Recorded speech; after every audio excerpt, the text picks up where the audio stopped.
Hello guys! Welcome back to my video. On this video, gamit ko nga pala ang bida na archer na si Mia. Wait a minute! Who are you? So habang nagpupush ako dito sa top lane, naisipan na ng kalabang Mia at ng kalabang Layla na sabayan ako sa clash. Buti na lang may backup ako na si Alpha kaya nabigyan namin yung dalawa. Nice.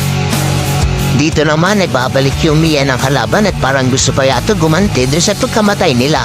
So sinabayan pa rin namin sila. Ayan at nabigyan ko nga siya ng isa. Mga bobo! Dito naman naisipan kong salpuin yung 4 na marino pero 5 pa na sila. Ayun, sabayan tayo. Nabigyan ko rin sila ng isa dito.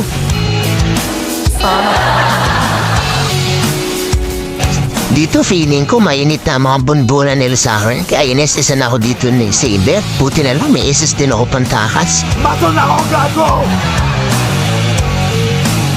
Dito pagkatapos ko makuha yung objective, nakita ko si Vexana, pinarskillan ako. Inangatay kamay ko, ayun, pinitikan ko ng isa. Dito nga gusto ko lang mag-push sana ng tower sa bottom lane, pero ayun, inabutan si Saber na pana ko. Yun, napunit siya.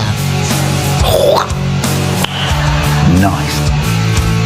Dito naman nagbabalik yung magandang Vexana, kaso hindi na ako nakapalag dito, kaya ayun, napatay ako dito sa laban namin.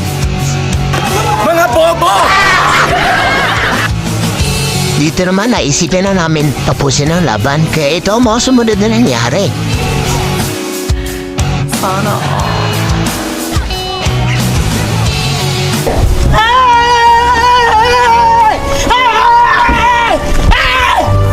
are you running?